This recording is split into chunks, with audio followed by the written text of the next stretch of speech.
अस्सलाम वालेकुम वरहमतुल्लाहि वबरकातुहू। मैं हूं सजाद खान, आप लोगों का होस्ट, और आप देख रहे हैं रहमान मेडिकल इंस्टीट्यूट के फेसबुक पेज से एक बार फिर बराह रास्त माह रमज़ान के बाबरकत महीने में हम पूरी कोशिश कर रहे हैं कि रमज़ान के मुतल्लिक जो रेलिवेंट हेल्थ केयर रिलेटेड जो टॉपिक्स है वो आप लोगों के सामने करें, उस पर आप लोगों को हम अवेयर करें। जिस तरह गैस्ट्रेंटोलॉजी पर हमने बातें की, उससे पहले न्यूट्रिशन फूड रिलेटेड बातें की। अब जो बहुत मेजर टॉपिक पर आज हम बात करने जा रहे हैं वो है डायबिटीज़ एंड रमज़ान। डायबिटीज़ के पेशेंट को जो जो तकालीफ सामने आते हैं, तो उस पर आज डिस्कशन करें। डिस्कशन के लिए स्टूडियो में मैंने दावत दी है असिस्टेंट प्रोफेसर डॉक्टर फ़हीमुल्लाह साहब। अस्सलाम वालेकुम सर। वालेकुम अस्सलाम। Thank you so much sir, आपने टाइम निकाला और हमारे ऑडियंस को अपना टाइम दिया। So nice of you. Doctor साहब के बारे में बताता चलूँ कि डॉक्टर साहब ने ग्रेजुएशन के बाद खैबर टीचिंग हॉस्पिटल में मुख्तलिफ ओहदों पर आप फाइज रहे, और आपने इंटरनल मेडिसिन की FCPS में college of physician and surgeon से, और फिर उसके बाद FCPS सेकेंड FCPS आपने एंडोक्रिनोलॉजी एंड डायबिटीज़ में किया आपने 2018 में, और उधर ही आप हैदराबाद मेडिकल कॉम्प्लेक्स में आप रजिस्ट्रार हुए, और रफ्ता रफ्ता मुख्तलिफ ओहदों पर फैज़ होने के बाद आप रहमान मेडिकल इंस्टीट्यूट के एंडोक्रिनोलॉजी डिपार्टमेंट के हेड भी हैं और कंसल्टेंट भी है। और आज इसी टॉपिक पर हमने मदऊ किया है अपने डॉक्टर साहब को कि शुगर रिलेटेड जो भी इश्यूज़ हो वो हो, और तमाम जो क्लासेस जो यहाँ पर मौजूद हैं, दरख्वास्त है कि कोई भी आपको सवाल ज़हन में आ रहा हो, आप कमेंट बॉक्स में वो सवाल करें। इंशाल्लाह हम कोशिश करें आपके सवाल के जवाब तक पहुँचेंगे। डॉक्टर साहब, सबसे पहले तो रमज़ान के बाबरकत महीने में शुगर डायबिटीज़ पेशेंट को ओबियसली लाजमी प्रॉब्लम्स बहुत ज़्यादा होते हैं, तो क्या उनको रोज़ा रखना चाहिए? बिस्मिल्लाहिर्रहमानिर्रहीम। Thank you so much for inviting me here.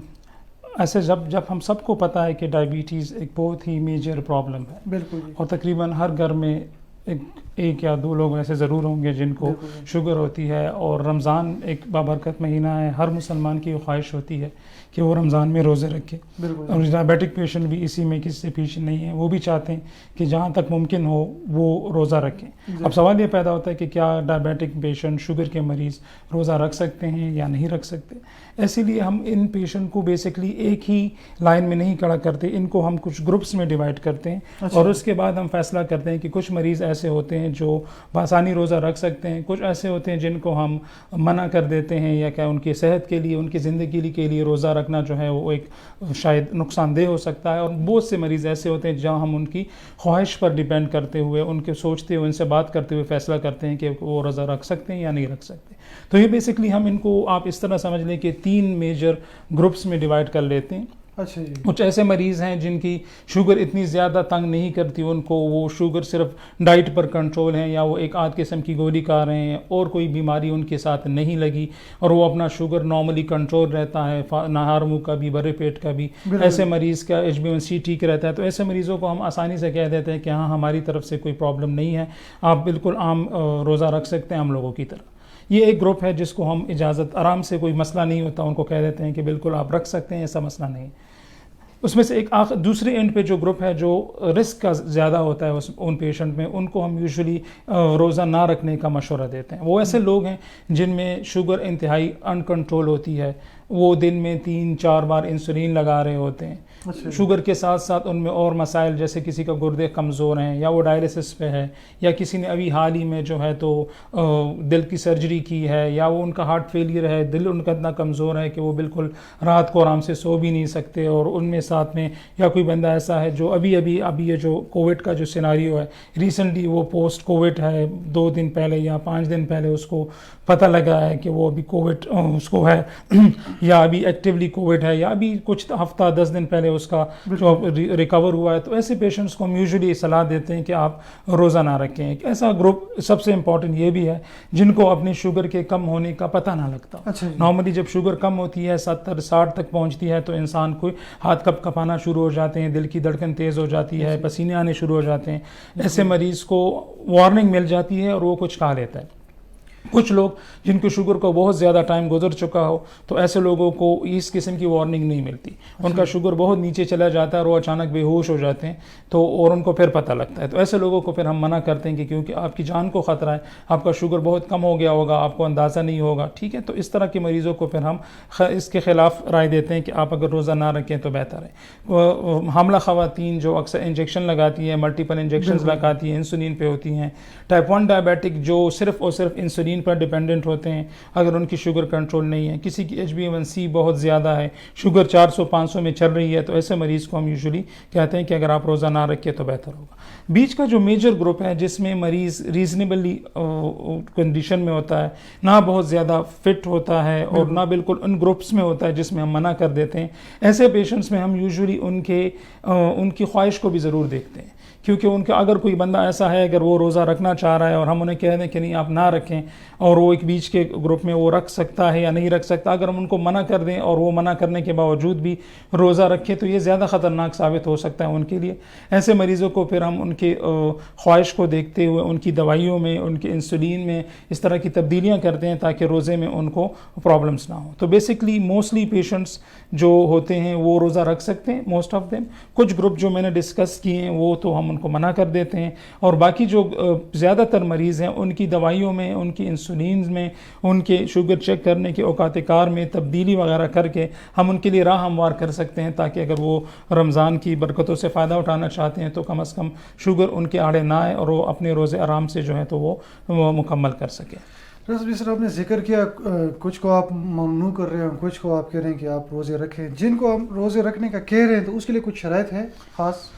तो बेसिक शराइत यही है कि आप में 2-3 चीज़ों का होना ज़रूरी है। एक तो ये कि एक ऐसा मरीज़ जो अगर रोज़ा रख रहा है तो उसको अपने ब्लड शुगर के कंट्रोल के हवाले से बहुत ज़्यादा एहतियात करनी होती है। उसने अपना ब्लड शुगर चेक करना होता है, उसके बाद उसको पता होता है कि मैंने शुगर कितनी होनी चाहिए, कितनी नहीं होनी चाहिए। एक मोटिवेटेड पेशेंट, ऐसा नहीं कि वो आप उन्हें कह दें कि वो रोज़ा रख लें और उन्होंने इंसुलिन लगाई है और उसके बाद ना उसने अपना ब्लड शुगर चेक किया है, ना एहतियात की है। तो अगर ऐसा मरीज़ जो अपने आप को चेंज करना चाह रहा हो रोज़े रखने के हवाले से, वो अपनी सहरी, अफ्तारी, इंसुलिन गोलियां, शुगर चेक करने के सारे असाइल पर वो सारी चीज़ों को एडजस्ट कर सकता हो और ऐसा करना चाह रहा हो। तो बेसिकली ये वो बुनियादी चीज़ें हैं जिसमें एक मरीज़ को मोटिवेट होना ज़रूरी है। उसे पता होना चाहिए कि भाई उसका रोज़ा एक आम इंसान के रोज़े के मुताबिक से थोड़ा सा हटकर है। सिर्फ उसने ये नहीं करना कि बस जो जी में आया खा लिया, जो जी में आया जिस टाइम चाह उठ गया, जिस टाइम लगाए इंसुलिन लगा दी, शुगर चेक किया नहीं किया। इन चीज़ों पर उसने थोड़ी बहुत मेहनत करनी होगी। जब तक वो अपने आप के साथ कमिटेड होगा, वो अपनी मेहनत करेगा तो वो आराम से रोज़ा रख सकता है। लेकिन ऐसे मरीज़ के लिए मेजर शर्त यही है कि भाई अगर आप रोज़ा रखना चाह रहे हैं तो आप अपने डॉक्टर से मिलें, रमज़ान शुरू होने से पहले मिलें, हफ्ता 10 दिन में भी महीना पहले मिलें, अपनी दवाइयों के बारे में उनसे बात करें। अगर कुछ चेंजेस करनी होंगी वो डॉक्टर साहब आपका कर देंगे, इंसुलिन के बारे में एडजस्टमेंट कर लेंगे, आपको चीज़ें बता देंगे किस तरह आपने ब्लड शुगर चेक करने हैं रोज़े में, क्या आपने खाना है क्या नहीं खाना, किस जगह पर आपने जाके रोज़ा रखना है, किस जगह आपने रोज़ा अफ्तार कर लेना है। तो वो सारी चीज़ें आपके जहन में होंगी। तो बेसिकली ये चीज़ें अगर ये शराइत एक बंदा पूरी कर रहा है तो वो तो आराम से रोज़ा रख सकता है। और अगर इस तरह नहीं कर रहा, वो कमिटेड नहीं है, तो फिर प्रॉब्लम्स बढ़ जाती हैं, वो रोज़ा मुश्किल बन जाता है उसके लिए भी और उसके घर वालों के लिए भी, क्योंकि वो भी उसके साथ फिर सफ़र होते हैं अगर इस मरीज़ को प्रॉब्लम होती है रमज़ान में। क्योंकि डायबिटीज़ जो ये मर्ज़ है, अजीब सा मर्ज़ है, इंसान को अंदर से खा जाती है और एहतियात उस पर बहुत ज़्यादा ज़रूरी है। और रमज़ान भी वहाँ पर हम अपने ऑडियंस की तरफ चलते हैं। सवालात शुरू हो चुके हैं। मैं ज़्यादातर सर हमारा यही टारगेट है कि हम ऑडियंस के सवालात ज़्यादा लें, हमारा मेन मकसद उनके लिए हम लाइव हैं। आसिफ जान का पहला सवाल है कि वालेकुम सलाम, डायबिटिक पेशेंट को सहरी और अफ्तारी में क्या खाना पीना चाहिए जिसकी वजह से रोज़े की हालत में वीकनेस ज़्यादा ना आती हो? अच्छा, सबसे इम्पॉर्टेंट चीज़ तो ये है कि जो एक इम्पॉर्टेंट पॉइंट जो इस फोरम से मैं मरीज़ों को, आप सब लोगों को फॉरवर्ड करना चाह रहा हूँ कि देखिए, डायबिटिक पेशेंट जो होता है अगर वो रोज़ा रख रहा है तो उस मरीज़ के बदन में फ्लूइड्स की कमी ऑलरेडी होती है। नॉर्मल बंदा, अगर मैं कोई और जिसको डायबिटीज़ नहीं है वो भी रोज़ा रख रहा है, तो उसकी बॉडी में से 2-3 लीटर फ्लूइड जो है तो वो निकल जाते हैं इन 14-15-16 घंटों में जब उनका रोज़ा होता है। और इस दौरान इस चीज़ को रिप्लेस करना इंतहाई ज़रूरी होता है। शुगर के मरीज़ों में ये डिहाइड्रेशन के एलिमेंट्स बहुत ज़्यादा होते हैं, उनका जो है तो बदन से पानी की कमी मज़ीद ज़्यादा हो सकती है और वही मेजर वीकनेस की और कमज़ोरी की वजह बनती है। एक नॉर्मल इंसान में जो अपनी कैपेसिटी होती है वो अपना शुगर मेंटेन कर सकता है, लेकिन हाइड्रेशन जो है वो इम्पॉर्टेंट है। अच्छा। जब तक आप प्रॉपर अपने आप को हाइड्रेट नहीं रखेंगे, सहरी और अफ्तारी और सहरी के बीच में आप प्रॉपर 8-10-12 ग्लास पानी नहीं पिएंगे तो आपको दिन के वक्त जाकर वीकनेस होगी, क्योंकि आपके बदन में पानी और नमकियात की कमी होती है। तो एक ये बहुत इंपॉर्टेंट बात है कि जो भी रोज़ा रख रहा है, अगर वो डायबिटिक है तो भी बहुत अच्छी बात है, अगर नहीं भी जनरली भी इस गर्मी के रोज़ों में जो है तो हमें इनसेंसिबल लॉसेस होते हैं, हमारी बॉडी से फ्लूइड से, सांस के दौरान पसीने से बहुत ज़्यादा फ्लूइड निकलता है एक्सर्शन के दौरान, तो उसको रिप्लेस करना जो है तो वो एक ज़रूरी बात है। This is very important. दूसरी इंपॉर्टेंट बात यह है कि हम बहुत ज़्यादा हैवी खुराक खा लेते हैं, ख़ासकर अफ्तारी में और फिर सहरी में, और नेचुरल चीज़ें, फ्रूट, सब्जियां और इस तरह की चीज़ों को हम इग्नोर कर लेते हैं, और जितनी ज़्यादा हैवी चीज़ें हमें लगती हैं कि ये मैं खा लूँ तो उससे मेरी शायद सेहत बेहतर रहेगी और मैं रमज़ान में रोज़े में की हालत में बेहतर टाइम से वो चीज़ें गुजर जाएंगी। ऐसा नहीं होता, ठीक है। आपने अपनी सहरी को यूजुअली कोशिश किया करें कि लेट से लेट किया करें, ठीक है ना। ये हदीस भी है और ये साइंटिफिक भी है। डायबिटिक पेशेंट्स के लिए भी ये एक इम्पॉर्टेंट सा मैसेज है कि आप कोशिश करें कि लेट औकात में किया करें। सहरी में ऐसी चीज़ें लें जो लाइट हों, बहुत ज़्यादा हैवी चीज़ें, बहुत ज़्यादा ऑयली चीज़ें ना खाएं, ठीक है ना। उसके एब्जॉर्प्शन में फ़र्क आता है। अगर आप इंसुलिन लगा रहे हैं, अगर आप गोलियां खा रहे हैं तो शायद आपकी ब्लड शुगर पे भी इफ़ेक्ट उसका पड़े। लाइट चीज़ें हो, पानी ज़्यादा हो, फ्लूइड्स ज़्यादा हो, घर की बनी हुई चीज़ें हों, मुनग़्ग़न ग़िज़ाएँ ना हो, तो ये चीज़ें अगर आप करेंगे तो होपफुली आपके रोज़े के दौरान की वीकनेस और ये चीज़ें नहीं रहेंगी। इफ्तारी में जो हम ज़्यादा गलती करते हैं वो हम सब कुछ एक साथ मिलकर जितना भी होता है वो सब कुछ एक साथ खा लेते हैं, और आम बंदे के लिए भी ठीक नहीं है और डायबिटिक पेशेंट के लिए तो बहुत ही ख़तरनाक और प्रॉब्लमेटिक बात है, क्योंकि जैसे आप खाना शुरू करते हैं आपका ब्लड शुगर बढ़ना शुरू होता है, और अगर आपने सब कुछ जो है तो वो एक साथ ही मिलके खा लिया है तो आपका ब्लड शुगर इफ्तारी के घंटे 2 घंटे बाद जो है तो 200, 300 और 400 तक क्रॉस कर लेगा और फिर प्रॉब्लम होती है। ऐसे मरीज़ को हम कहते हैं कि आपने अपनी इफ्तारी को 2 या 3 हिस्सों में डिवाइड कर लें। आपने जैसी इफ्तारी कर ली, आप थोड़ा बहुत वहाँ पर खा लें, मेजर पोर्शन वहाँ पर खा लें, और जो आपका एक पोर्शन जो है तो वो आप तरावी के बाद या नमाज के बाद वो खा लें, तो एटलीस्ट आपका ब्लड शुगर बहुत ज़्यादा फ्लक्चुएट नहीं करेगा, डंपिंग नहीं होगी, अचानक आपका ब्लड शुगर बढ़ेगा नहीं, और ये जो चीज़ें जो हैं तो वो नॉर्मल स्मूथली चलती रहेंगी। तो मेरे ख्याल में सबसे ज़्यादा इंपॉर्टेंट चीज़ है कि आपने फ्लूइड्स बहुत ज़्यादा लेनी है ताकि आप डिहाइड्रेट ना हो। आपने ऐसी ग़िज़ाएँ जो बहुत ज़्यादा मुरक्कन ना हो, बहुत ज़्यादा हैवी ना हो, ठीक है, वो इम्पॉर्टेंट है। अफ्तारी में आप अपनी खुराक को हिस्सों में तकसीम कर लें। अफ्तारी के बाद को एक पोर्शन रखें, तरावी के अराउंड जो है तो एक दूसरा पोर्शन रखें, सब कुछ एक साथ ना खाएं। एक दूसरा कॉन्सेप्ट वो बहुत अहम है कि हमारे यहाँ ये भाई मैं थोड़ा सा मीठा शरबत पी लेता हूँ और थोड़ा सा गुड़ है और इसमें तो इतनी चीनी नहीं है, शुगर फ्री शरबत मिल रहे हैं बाज़ार में, शुगर फ्री ये मिल रहा है, सारी चीज़ें जो हैं तो इसमें प्रॉब्लम है। कोशिश करें कि एक डायबिटिक मरीज़ के लिए सबसे बेहतरीन फ्लूइड जो है, सबसे बेहतरीन पीने की चीज़ जो है तो वो पानी है, हर एक बंदे के लिए है। अगर आपको पानी के अलावा कुछ पीना है तो लस्सी आप पी सकते हैं, ठीक है, नमक की, अगर आप डायबिटिक कार्डिक पेशेंट नहीं हैं। आपने कोई ऐसी चीज़ शरबत जिसमें आप इमली वाली बुखारा वगैरह जिसमें चीनी वगैरह की एडिशन ना हो तो वो कर सकते हैं। कोई मीठे, कोई शरबत, कोई कम शरबत, कोई शुगर फ्री शरबत, थोड़े गुड़ वाला शरबत, ये जो हैं तो इन चीज़ों से इनको अवॉइड करें। तो बेसिकली इन डाइट पर अगर आप चीज़ों पर आप अमल करेंगे तो होपफुली आपको शुगर के साथ रोज़ा रखने में कोई ऐसी मेजर प्रॉब्लम्स नहीं आएंगी। बहुत शुक्रिया डॉक्टर साहब, बड़ी तफसील से बता रहे हैं, और तमाम जानने वालों के भी कि इस वो मौके से फ़ायदा उठाए। आपके फ्रेंड लिस्ट में जानने वालों में से कोई भी अगर डायबिटिक पेशेंट हो, उनको प्रॉब्लम्स आ रहे हो, बेशक आप उनको मेंशन करें, शेयर करें इस वीडियो को, ताकि जो आवाम है, डायबिटिक पेशेंट जो वनरेबल पीपल है, वो उन तक ये बात चली जाए। बेशक शुक्र अल्हम्दुलिल्लाह आप लोगों को ये बीमारी नहीं होगी, मगर जिनको है, जो इससे गुजर रहे हैं, यकीन करें बहुत तकलीफ से गुजर रहे होते हैं, हर एक लम्हा उनके लिए रिस्क से बढ़कर होता है। तो क्या होता है कि ये जो फेसबुक लाइव सेशन हमने किए, मकसद हमारा यही है कि अपने आवाम को आगाह करें, अवेयर करें। अभी जिन दोस्तों ने हमें ज्वाइन किया है उनके इतला के लिए कि आज का जो हमारा ट्रांसमिशन है लाइव ब्रॉडकास्ट जो है वो है डायबिटीज़ एंड रमज़ान के हवाले से। डायबिटिक पेशेंट को रमज़ान में क्या क्या तकलीफ होती है, उस सिलसिले में हमारे पास स्टूडियो में मौजूद है assistant professor consultant endocrinologist doctor Fahimullah साहब, जो रहमान मेडिकल इंस्टीट्यूट में एंडोक्रोनोलॉजिस्ट है, कंसल्टेंट है। उनको हमने मदऊ किया है, दावत दी है और अल्हम्दुलिल्लाह उन्होंने ऑब्वियसली इस वक्त भी पेशेंट उनका वेट कर रहे होंगे, लेकिन ऑब्वियस आवाम के लिए आप खैर सवाल की तरफ जाते हैं। ज़फ़र अली जदून साहब, सवाल आपका रेलिवेंट तो डायबिटिक नहीं है, लेकिन सवाल आपका ले रहा हूँ, देखते हैं कि जवाब हम दे सकें। I have been infected of COVID since 6 March 2021. Later I have been tested negative on April 6, but still I have cough like that with little mucus. What should I do? अच्छा चलिए, एज यू मेंशन किया, सवाल तो हमारे इसका relevant नहीं है, लेकिन यह है कि एक सिंपल सी कानून को आप समझ लें।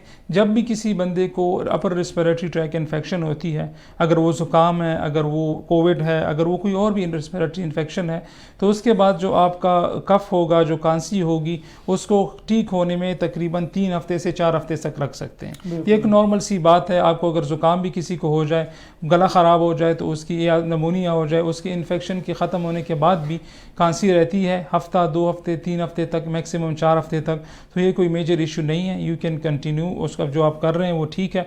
आप अगर नेगेटिव हो गए, अपने एहतियात को जारी रखें और 1-2-3 हफ्ते वेट कर लें, इंशाल्लाह आपका ये खांसी जो है ये भी बेहतर हो जाएगी, कोई मसला नहीं। होपफुली आप मुस्तफ़ीद हुए होंगे। आपके सवाल रेलिवेंट नहीं था, लेकिन फिर डॉक्टर साहब का शुक्रिया। कबीरुल्लाह कह रहे हैं कि doctor Fahimullah is the great endocrinologist, no doubt, इसमें कोई शक नहीं है कि he is the great person, even a great endocrinologist. Saifullah Saif कह रहे हैं अस्सलाम वालेकुम, can diabetic patient use sweet potatoes?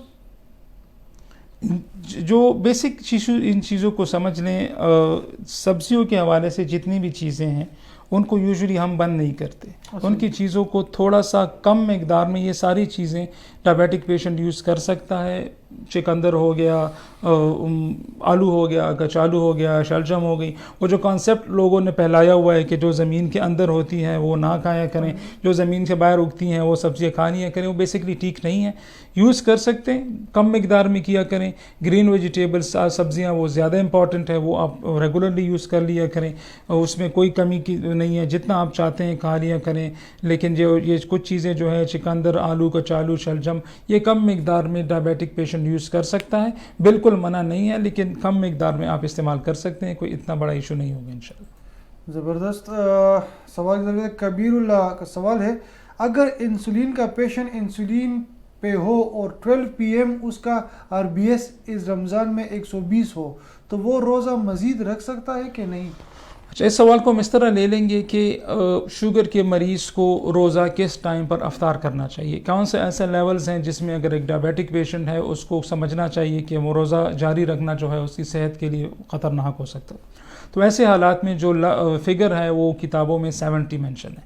अगर किसी मरीज़ का ब्लड शुगर लेवल किसी भी टाइम पर 70 से कम हो तो उसको वो रोज़ा मज़ीद जारी नहीं रखना चाहिए। अच्छा, ये एक प्रॉपर बुकिश रिकमेंडेशन है, ये मेरी राय नहीं बल्कि इस पे एक प्रॉपर गाइडलाइंस हैं जिसमें डॉक्टर्स के साथ मिलकर 25-27 मुल्कों के उलमा ने एक प्रॉपर गाइडलाइंस बनाई है, ठीक है ना, डार्क गाइडलाइंस जो हैं। तो उसमें 70 का एक फिगर है, अगर उससे ब्लड शुगर इंसान का कम होता है तो ऐसी सूरत हाल में रोज़ा अफ्तार कर देना जो है तो वो ज़्यादा बेहतर ऑप्शन है। क्योंकि अगर आपका ब्लड शुगर कम होगा, उसके नीचे इसके बाद आप बेहोशी की तरफ जा सकते हैं, और असूल ये है कि अगर आप बेहोश हो गए तो आपका अपना रोज़ा तो ख़त्म हो ही चुका है, टूट चुका है। आपके जो घर वाले हैं वो भी आपके साथ ख्वार होते फिरेंगे, इमरजेंसीज़ में आपको लेते फिरेंगे और फिर आपको ड्रिप्स वगैरह लगेंगी। तो 70 के बाद मैं अपने मरीज़ों को भी क्लिनिक में समझाता हूँ, यकीनन सारे डॉक्टर्स जो डायबिटिक पेशेंट को ट्रीट करते हैं वो उनको बताते होंगे कि 70 से अगर आपका ब्लड शुगर कम होता है तो ये टाइम है कि आप वो रोज़ा अफ्तार कर लें, भले आपकी अफ्तारी को 25 मिनट 30 मिनट या आधा घंटा क्यों ना रहता हूँ। अक्सर हमारे लोग ये होते हैं कि चलो अभी तो बस असर हो गई है और बस 1 घंटा ही रह गया, खैर है मैं इसको उधर तक खींच लूँगा। तो ये ख़तरनाक हमारे इस हवाले से है कि आप ख़ुद भी बेहोश हो सकते हैं और एन अफ्तारी के टाइम में आपके घर वाले आपको अस्पतालों की इमरजेंसी में दौड़ाते फिरेंगे तो आपका भी प्रॉब्लम होगा, और तो आपका रोज़ा तो वैसे भी टूट जाना है, आपके घर वालों को भी बहुत शदीद प्रॉब्लम होगी। तो 120 पर जी हाँ डेफिनेटली आप रोज़ा कंटिन्यू कर सकते हैं, उसमें कोई प्रॉब्लम नहीं है। 120 is a good safe number, और हम चाहते भी यही हैं कि रमज़ान में अराउंड अबाउट मिड डे पर जब आपको तकरीबन 7-8 घंटे हो चुके हैं आपके खाना खाने के बाद, सहरी के बाद, तो ब्लड शुगर लेवल होना भी इसी तरह 100, 120, 130 तक होना चाहिए। तो 120, 110 इज़ अ सेफ नंबर। लेकिन किसी भी वक्त अगर वो सहरी के 2 घंटे बाद हो, अगर वो अफ्तारी से आधा घंटा पहले हो और आपका ब्लड शुगर 70 से कम हो रहा है, तो फिर वो रोज़ा आपने मज़ीद जारी ना रखें और उसको अफ्तार कर देना ही ज़्यादा बेहतर है। ज़बरदस्त जी। अगले सवाल की तरफ चलते हैं। इश्तियाक महमूद साहब, अबव 50 एज है, डायबिटिक पेशेंट, इंसुलिन लग रही है, अगर रमज़ान में कॉन्स्टिपेशन रही प्लस लेग्स में पेन हो तो क्या करना चाहिए? देखिए ये तो जो आपका इश्तियाक साहब आपका जो क्वेश्चन है वो तो इस हवाले से है कि अगर आप कॉन्स्टिपेशन और पाँव में दर्द, ये शुगर की बेसिकली 2 कॉम्प्लिकेशंस हैं। और जो पहले भी हमने मेंशन किया कि रमज़ान में कॉन्स्टिपेशन ऐसे लोगों में डायबिटिक में ज़्यादा इसलिए होती है कि वो डिहाइड्रेटेड होते हैं। अच्छा। जब भी एक बंदा डिहाइड्रेट होगा उसमें कॉन्स्टिपेशन होगा, ठीक है ना, क्योंकि बॉडी में जब पानी की कमी होती है तो पानी बाहर को नहीं जाने देती बॉडी, और उसकी वजह से जो आपके स्टूल्स में जो हाइड्रेटेड पोर्शन है वो उसको खींच लेती है और स्टूल बहुत सख्त हो जाते हैं और उसकी वजह से मरीज़ कॉन्स्टिपेटेड हो जाता है। तो ये कॉन्स्टिपेशन डायबिटिक पेशेंट में एक बहुत कॉमन प्रॉब्लम है। रमज़ान में शायद इसलिए थोड़ी सी ज़्यादा प्रोमिनेंट हो जाती है कि मरीज़ मज़ीद पानी नहीं पीता तो वो मज़ीद डिहाइड्रेट होता है और उसकी वजह से इस कॉन्स्टिपेशन बढ़ जाती है। तो कॉन्स्टिपेशन का तो यही हल है कि आप, जैसे मैंने पहले मेंशन किया, कि आप अपने आप को हाइड्रेट रखें, बहुत ज़्यादा पानी बहुत ज़्यादा पिएँ अफ्तारी और सहरी के दौरान, सब्जियां बहुत ज़्यादा खाया करें, इसमें बल्क होती है तो बल्क आपके स्टूल को जनरेट करती है। एक हल्की फुल्की वॉक किया करें, वॉक से भी आपकी जो है कॉन्स्टिपेशन पे इफेक्ट, अच्छा इफेक्ट पड़ सकता है। इसके बावजूद भी अगर आपकी कॉन्स्टिपेशन नहीं ठीक होती तो आप अपने वालिद से मशवरा कर सकते हैं जो आपको मेडिसिन वगैरह इसके लिए लिख सकते हैं। पाँव के दर्द का जो प्रॉब्लम है डायबिटिक न्यूरोपैथी की वजह से भी हो सकती है, डिहाइड्रेशन की वजह से भी हो सकती है। डायबिटिक न्यूरोपैथी जो है तो शुगर की सबसे कॉमन कॉम्प्लिकेशन है। अगर आपका ये दर्द काफ़ी अरसे से है, रात को ज़्यादा होता है, साथ में दर्द के साथ जलन होती है, पाँव सुन रहते हैं, पाँव में जैसे कीड़े रेंग रहे हैं, इस तरह के सिम्टम्स भी साथ है, तो this most probably diabetic neuropathy. और इसके लिए तो आपने अपने डॉक्टर को दिखाना होगा, वो आपको अपने मेडिसिन प्रीगैबलिन, डोलॉक्सिटीन, जो इसके लिए प्रॉपर रिकमेंडेड दवाइयाँ हैं वो आपको ऐड कर देंगे, तो इंशाल्लाह आपके दोनों मसाइल हल हो जाएंगे। As far as your age is concerned, और जो आप 50 ईयर्स और इंसुलिन, तो एज और इंसुलिन पर होना ये कोई लाजमी फैक्टर नहीं है कि ये बंदा रोज़ा नहीं रख सकता। एजेड लोग भी रख सकते हैं, जो मरीज़ इंसुलिन ले रहे होते हैं वो भी रख सकते हैं, लेकिन इंसुलिन लगाने वाले मरीज़ों को फिर हम मज़ीद हिदायत देते हैं ताकि उस हवाले से वो अपने आप को एडजस्ट कर सकें, डोज एडजस्ट कर सकें और सारी चीज़ें कर सकें। Thank you very much. If आपका क्वेश्चन इररिलेवेंट है, आप काइंडली इनबॉक्स में अपने सवाल को दोबारा करें। शहजाद खान पूछे कि इस type 2 diabetes permanently reversible with exercise and diet? If yes, how long normal sugar level should be considered as reversed? जो इसके सवाल को हम इस तरह ले सकते हैं कि क्या टाइप 2 डायबिटीज़ जो है तो वो क्योर हो सकती है, एक बंदा वापस नॉर्मल की तरफ आ सकता है डाइट और एक्सरसाइज से।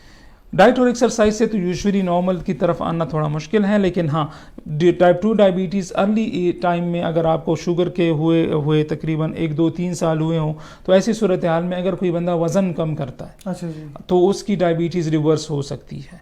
15 से 20 kg तक वज़न कम करने की रिकमेंडेशंस किताबों में मौजूद हैं कि अगर कोई बंदा 15 kg तक या अपने वज़न का छठा हिस्सा वो कम कर दें।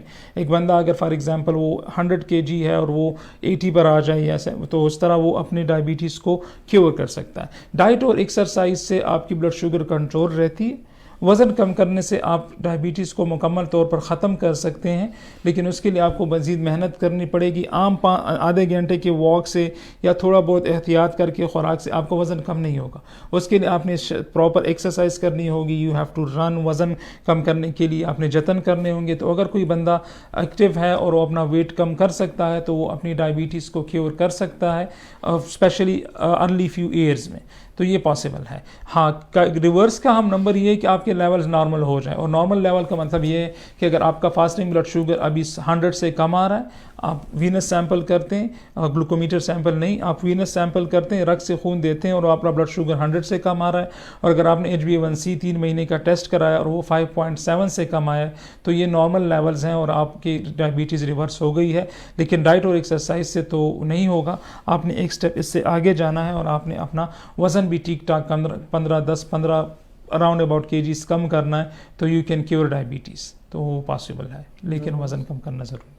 ज़बरदस्त, thank you very much doctor साहब का बहुत शुक्रगुजार एक बार फिर भी है कि रमज़ान के महीने में नॉन स्टॉप डॉक्टर साहब शुरू है और बातें कर रहे हैं, और ऑब्वियसली रमज़ान है और मौसम भी थोड़ा गर्मी की तरफ जा रहा है, अल्लाह खैर करे। लेकिन ये देखिए, ये अपने अवाम के लिए कुर्बानी में समझता हूँ कि क्या आप आएंगे, अपॉइंटमेंट लेंगे और फिर डॉक्टर साहब से सवाल पूछेंगे, यहाँ पर लाइव अपने डॉक्टर साहब को बिठा दिए और आप पूछ रहे हैं और इंशाल्लाह हम आपको बहुत ज़बरदस्त जवाब डॉक्टर साहब दे रहे हैं।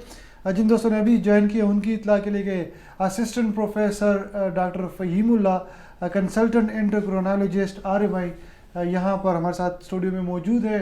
Ramzan and diabetes and Ramzan के हवाले से आज हमारा लाइव सेशन हो रहा है। जिन दोस्तों ने अभी ज्वाइन किया उनको मैं बताता चलूँ कि आपसे कुछ सवालात या कुछ मुफीद जो इन्फॉर्मेटिव बातें डॉक्टर साहब की थी वो मिस हुई होंगी, वो मिस नहीं हुई है। जब ये एंड होगा, ख़त्म होगा ये लाइव सेशन, ये हमारे टाइम लाइन पर मौजूद होगा। ये वीडियो एनी टाइम आप देख सकते हैं। लेटर ऑन ये हमारे ऑफिशियल यूट्यूब पर भी इंशाल्लाह ये लाइव मौजूद होगा, आप वहाँ पर भी ये देख सकते हैं। और सवाल की तरफ चलते हैं। अदनान नहीं, MS Khan, high blood sugar वाले क्या करें? HbA1c इज़ 11.2 है। अच्छा, चलने दीजिए। MS खान साहब, ये तो बेसिकली आपका डायबिटीज़ कंट्रोल नहीं है। HbA1c of 11.2 is very high, ठीक है ना। और ऐसे मरीज़ को तो ऑब्वियसली आपने क्या करना है, आपने अपने प्रॉपर जो आपके डायबिटोलॉजिस्ट हैं, जो आपके कंसल्टेंट हैं, उनके पास जाएं, उनसे मिलें, ठीक है। क्योंकि आपने ये 11.2 इज़ वेरी हाई, एज के हिसाब से, इंसान की कोमॉर्बिड्स के हिसाब से हम उसके लिए एक HbA1c का टारगेट देते हैं, और यूजुअली वो 7.5, 7, 6.5 या उससे कम होता है, डिपेंडिंग अपॉन कि हम किस मरीज़ को देख रहे हैं। अगर कोई बिल्कुल ठीक ठाक यंग एज 40 साल का बंदा है और कोई कोमॉर्बिड नहीं है, तो हम उसको कहते हैं कि यार आपकी HbA1c 6.5 से कम होनी चाहिए। कभी कभी हम 7 कह देते हैं मरीज़ को देखते हुए, 7.5 कह देते हैं, लेकिन 11.2 इज़ वेरी हाई, ठीक है ना। तो इतना ज़्यादा हाई HbA1c है कि इसमें तो किताब की रिकमेंडेशन है कि आपको, अगर आपका वज़न भी शायद साथ में कम हो रहा हो, तो you should be on insulin. तो ये आपने इसका प्रॉपर इसका ख्याल रखें। 11.2 इज़ वेरी हाई HbA1c। दूसरी जो इंपॉर्टेंट बात मैं अपने क्लिनिक में मैं भी मरीज़ों को भी बताता हूँ कि शायद high blood sugar level HbA1c of 11.2, blood sugar of 200 आपको आज कोई प्रॉब्लम नहीं दे रही हो। थोड़ा सा आपको प्यास लगेगी, शायद थोड़ा सा आपका भूख ज़्यादा लगेगी, वॉशरूम ज़्यादा जाते होंगे, थोड़ा सा बदन में दर्द वगैरह होगा, और you are living with it कि बस ठीक है ये तो हो रहा है। लेकिन ये चीज़ें आपको आने वाले 5 सालों में और 10 सालों में प्रॉब्लम करेंगी। और मैं हर बार अपने मरीज़ों को यही कहता हूँ कि शुगर की वजह से जो प्रॉब्लम्स बनती हैं, अगर वो आंखों का प्रॉब्लम है, अगर वो गुर्दों का इशू है, अगर वो दिल का प्रॉब्लम है, अगर आपके पाँव के रगों का इशू है, अगर आपके कोई भी इशू आपका शुगर की तरफ से बन रहा है, it is unfortunately an irreversible damage. उस चीज़ को आप दोबारा ठीक नहीं कर सकते। लिहाजा जब हम डायबिटीज़ को ट्रीट करते हैं तो हमारे नज़रों में आपका मौजूदा सूरत हाल तो होती है कि आपको प्रॉब्लम है, उसको हम ठीक करें।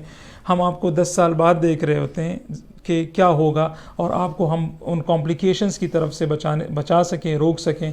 तो यही मेजर हमारी जो ख्वाहिश होती है और कोशिश होती है। और जो इंटरनेशनल गाइडलाइंस हैं वो भी सारी यही कहती हैं कि आप मरीज़ का जो गोल है, आप किसी मरीज़ को ट्रीट कर रहे हैं तो आपका गोल एज अ डॉक्टर ये होना चाहिए कि आप आने वाले सालों में, दहाइयों में जो कॉम्प्लिकेशंस होंगी उसको रोक सकें। क्योंकि आजकल की दुनिया में रीनल ट्रांसप्लांट का, गुर्दे के ख़राब होने की सबसे मेजर वजह शुगर है। इन्फेक्शन, किसी के पाँव के कटने का, उंगलियों के कटने का, एक्सीडेंट के बाद दुनिया में सबसे मेजर वजह जो है तो वो डायबिटीज़ है। कुछ इन्फेक्शस डिजीज़ को छोड़कर नज़र के ख़त्म होने का सबसे बड़ी वजह जो है तो वो डायबिटीज़ है। हार्ट अटैक का हर दूसरा मरीज़ डायबिटिक है, स्ट्रोक का हर दूसरा मरीज़ डायबिटिक है। जो अभी कोविड की जो लहर चली है इसमें डायबिटिक जो है तो वो ज़्यादा मुतासर हो रहे हैं, नॉन डायबिटिक कंपेरेटिवली रीजनेबल कर जाते हैं। तो ये सारी चीज़ें इन्हीं को बचाने के लिए हमारी ये सारी मेहनत होती है। तो आप इसको इतना लाइट ना लें। HbA1c of 11.2 is very high. अपने डॉक्टर को विज़िट करें, जो भी है उधर जाएं, बात करें उनसे और try to get it control as soon as possible. जितना जल्दी कंट्रोल होगा उतना आपके लिए आने वाले वक्तों के लिए जो है तो आपके लिए बेहतर होगा। ठीक है जी, ज़बरदस्त है। MS खान, होपफुली आप बहुत डिटेल से डॉक्टर साहब ने बताया। अगर इस पर है तो अगर आप जल्दी से जल्दी अपने फिजिशियन तक पहुँचे। सवाल करना चाहते हैं Adnan Hani, sir please suggest anything for a foot burn. मेरी मदर को रात में बहुत ज़्यादा जलन होती है जिसकी वजह से वो सो नहीं पाती। She is already your regular patient. ठीक है, वही बात जो अभी इससे पहले वाले क्वेश्चन वाले बंदे को हम समझा रहे थे, जो कि भाई आपके प्रॉब्लम्स होती हैं और इसी प्रॉब्लम्स को हम रोकना चाहते हैं। और यही बात पहले भी हो चुकी कि ये पाँव के जलन का जो इशू है, diabetic neuropathy, this is very very common complication of diabetes. Almost हर दूसरे डायबिटिक पेशेंट को कभी ना कभी डायबिटीज़ के दौरान ये पाँव के जलने के प्रॉब्लम्स और ये चीज़ें आती हैं। ठीक है ना, तो ये सारी चीज़ें हमें देखनी पड़ती हैं। कुछ इनकी अपनी मेडिकेशंस हैं। आई डोंट नो कि अभी राइट नाउ ये कौन सी मेडिकेशन यूज़ कर रही हैं। इसमें हम प्रीगैबलिन देते हैं, डुलोक्सिटीन देते हैं, कभी कभी विटामिन B12 की डिफिशेंसी की वजह से ये सारी प्रॉब्लम्स होती हैं, उसको टेस्ट करते हैं। कभी कभी थायराइड की कमज़ोरी की वजह से ये प्रॉब्लम्स होती हैं, उसको एड्रेस करते हैं। फिर डोजेस को एडजस्ट करते हैं। कुछ लोगों को हम लो डोज से स्टार्ट करते हैं क्योंकि ये दवाइयाँ जितनी भी हैं, प्रीगैबलिन, डुलोक्सिटीन, ये थोड़ा सा आसाब को दबाती हैं, इसलिए मरीज़ पे नींद ज़्यादा आती है, मुंह खुश्क होता है, कब्ज़ रहता है। तो इन चीज़ों को हम लो डोज से शुरू करते हैं और जो मरीज़ रिस्पॉन्ड करते हैं तो उसको उधर ही छोड़ देते हैं। जो नहीं करते उनकी डोजेस को हम बढ़ाते चले जाते हैं। तो ये तो डिपेंड करेगा कि आपकी अम्मी जो है वो इस वक्त क्या यूज़ कर रही हैं, उसमें कितनी ज़्यादा हम उसमें बेहतरी ला सकते हैं। क्या उनके थायराइड का उनके जो है तो विटामिन B12 के टेस्ट हो चुके हैं, उनके शुगर का कंट्रोल किस तरह जा रहा है। तो ये इस तरह एक दवाई कह देने से आपका शायद प्रॉब्लम सॉल्व ना हो। बेहतर ये है कि आप प्रॉपरली इसको फर्दर लेके जाएं। आप देखें कि क्या हो रहा है, कौन सी मेडिसिन हम दे रहे हैं, कितनी मिलीग्राम में दे रहे हैं, क्या हम बढ़ा सकते हैं, क्या क्या हमने टेस्ट किए हैं, क्या इसके लिए हम मज़ीद टेस्ट कर सकते हैं। तो ये उसके बाद ही फैसला हो सकेगा। ठीक है ना, तो यही मेजर 2 ड्रग्स ही हैं हमारे पास, प्रीगैबलिन और डुलोक्सिटीन। इसी को हम रखते हैं। कभी कभी ट्रोमाडोल वगैरह ऐड कर देते हैं, कभी कभी और एमिट्रिप्टालीन वगैरह ऐड कर देते हैं। तो ये तो डिपेंड करता है कि एक मरीज़ क्या ले रहा है उस वक्त, उसकी मेडिकेशन कौन कौन सी है और मज़ीद ऑप्शंस हमारे पास क्या हैं और क्या हम यूटिलाइज़ कर सकते हैं उस ऑप्शन को। उस तरह बहुत शुक्रिया। होपफुली अदनान महानी आपको सवाल जवाब मिल चुका होगा। और मैं अभी दरख्वास्त करूँगा कि हमारे पास टाइम शॉर्ट रह गया है, 5 to 10 मिनट्स रह गए और मैं चाहता हूँ डॉक्टर साहब आप शॉर्ट उसमें जवाब दे दें ताकि हम जितने भी सवाल हैं वो हम वहाँ तक पहुँच सके। आसिफ जानी पूछ रहे हैं कि सर अफ्तारी में कितने टाइम बाद मेडिकेशन लेना चाहिए डायबिटिक पेशेंट को?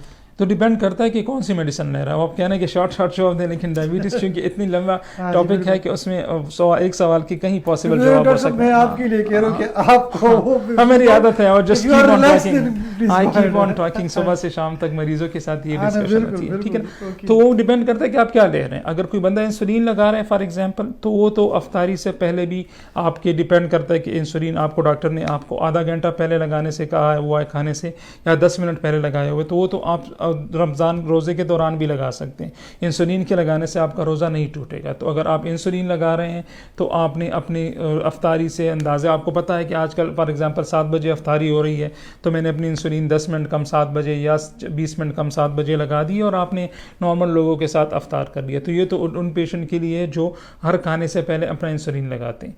ऐसे कुछ दवाइयाँ जिसको आपके डॉक्टर ने आपको कहा है कि आपने ये सुबह निहार मुँह लेनी है, नॉर्मली हम सुबह देते हैं मरीज़ को, लेकिन वो भी दवाइयाँ जो सुबह आपको निहार मुंह के लिए दी होती हैं रमज़ान में शिफ्ट हो जाती हैं, अफ्तारी में आ जाती हैं। ठीक है ना, तो हम मरीज़ को यही कहते हैं कि आपने बस गोली ले लेनी है। एक पहले जब आपने जैसे रोज़ा अफ्तार किया, पहले गिलास के पानी के साथ आप गोली ले लें और फिर आप अपना खाना शुरू कर दें।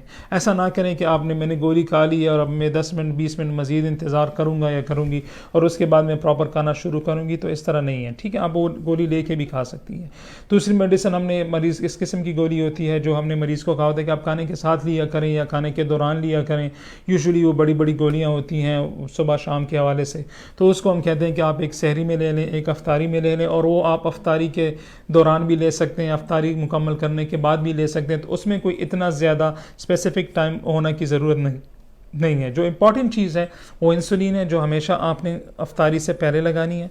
इंसुलिन की वजह से आपका रोज़ा नहीं टूटेगा, तो आपने अपना जो है तो वो 10 मिनट 15 मिनट 20 मिनट पहले लगा सकते हैं। सुबह नहार मुँह की गोली आप अफ्तारी के साथ पानी पहले ही गिलास के पानी के साथ ले लें। बाकी जितनी गोलियां हैं वो अफ्तारी के दौरान या उसके बाद भी ले सकते हैं, उससे कोई इतना मेजर फ़र्क आपको नहीं पड़ेगा। ज़बरदस्त, thank you very much. Khan बाबा, सवाल बड़ा लंबा है। अस्सलाम वालेकुम जी। वालेकुम सलाम।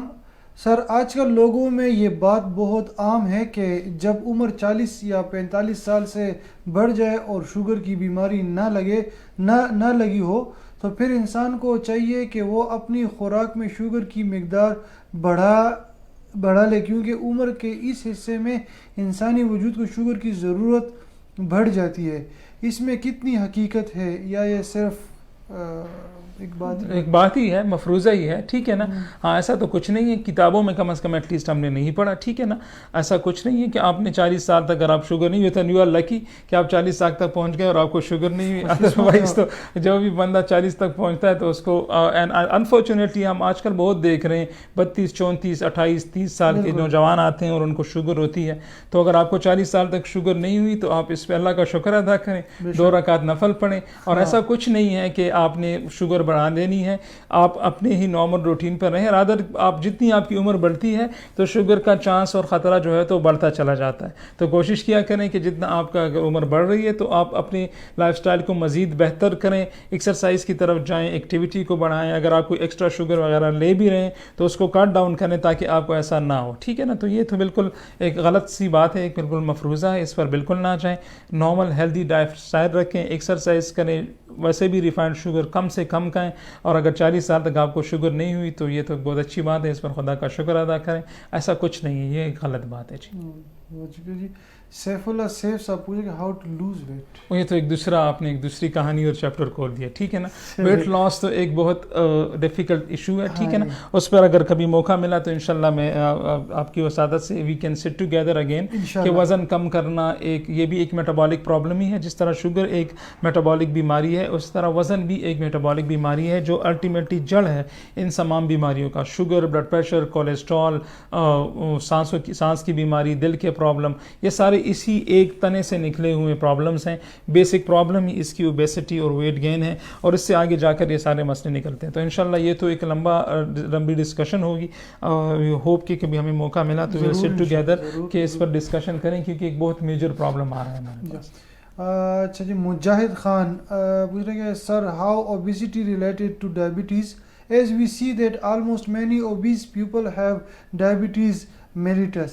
हाँ, डायबिटीज़, तो वो तो भाई मैंने आपसे इस सवाल से पहले जवाब भी कहा है कि भाई ओबेसिटी जो है तो ये आपका तना है और इससे ये सारे प्रॉब्लम्स निकल रहे हैं। शुगर की भी वजह वही है, ब्लड प्रेशर की भी वही है, दिल के प्रॉब्लम की भी वही है, OSA की भी वही है, कोलेस्ट्रॉल की भी वही है। रीज़न ये है कि जब आपका वज़न बढ़ता है तो आपकी बॉडी में जो आपका इंसुलिन है वो सही तरीके से काम नहीं कर पाता, उसका लिए रास्ता बंद हो जाता है। और जो इंसुलिन का काम है कि आपके खून से शुगर लेकर आपके खुलियों में अंदर करें, वो उस तरह नहीं हो पाता एक मोटे बंदे में।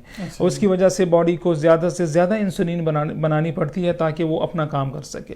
और जब वो ज़्यादा से ज़्यादा इंसुलिन बनाती है, इसको हम इंसुलिन रेजिस्टेंस बोलते हैं, तो वो इंसुलिन बनाने वाले सेल्स जो हैं वो आहिस्ता आहिस्ता एग्जॉस्ट होना शुरू हो जाते हैं। क्योंकि आप एक 10 बंदों से अगर 100 बंदों का काम लेंगे तो ऑटोमेटिकली वो थक जाना है उनको, और वो आहिस्ता आहिस्ता तक हार कर जो है तो सादा उर्दू में समझने कि तक हार कर मरना शुरू हो जाते हैं। एंड स्लोली एंड ग्रेजुअली आपकी अपनी बॉडी में इंसुलिन बनाने की सकत कम से कम होती चली जाती है। और जब आपके तकरीबन 50% इंसुलिन बनाने वाले सेल्स मर चुके होते हैं तो उसके बाद आपकी बॉडी इतनी इंसुलिन नहीं बना पाती कि वो शुगर को कंट्रोल कर सके, और उसके बाद आपका ब्लड शुगर बढ़ना शुरू होता है।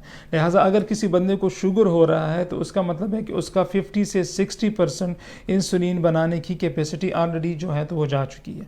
और इसका मेजर वजह जो है तो वो मोटापा है, क्योंकि आपका इंसुलिन काम नहीं कर रहा होता। इसलिए हम कहते हैं, आपसे पहले सवाल में हमने कहा कि अगर कोई बंदा वज़न कम कर ले तो उसका शुगर ख़त्म हो सकता है। उसकी भी वही बेसिक रीज़न है कि जैसे ही आप अपना वज़न कम करते हैं आपका अपना इंसुलिन काम करना शुरू कर देता है और आपको मज़ीद वो सेल्स को मज़ीद काम करने की ज़रूरत नहीं होती। वही इंसुलिन आपका ब्लड शुगर भी कंट्रोल कर लेता है और सब कुछ नॉर्मल हो जाता है। तो वज़न तो बेसिक बुनियाद है इन सब चीज़ों की।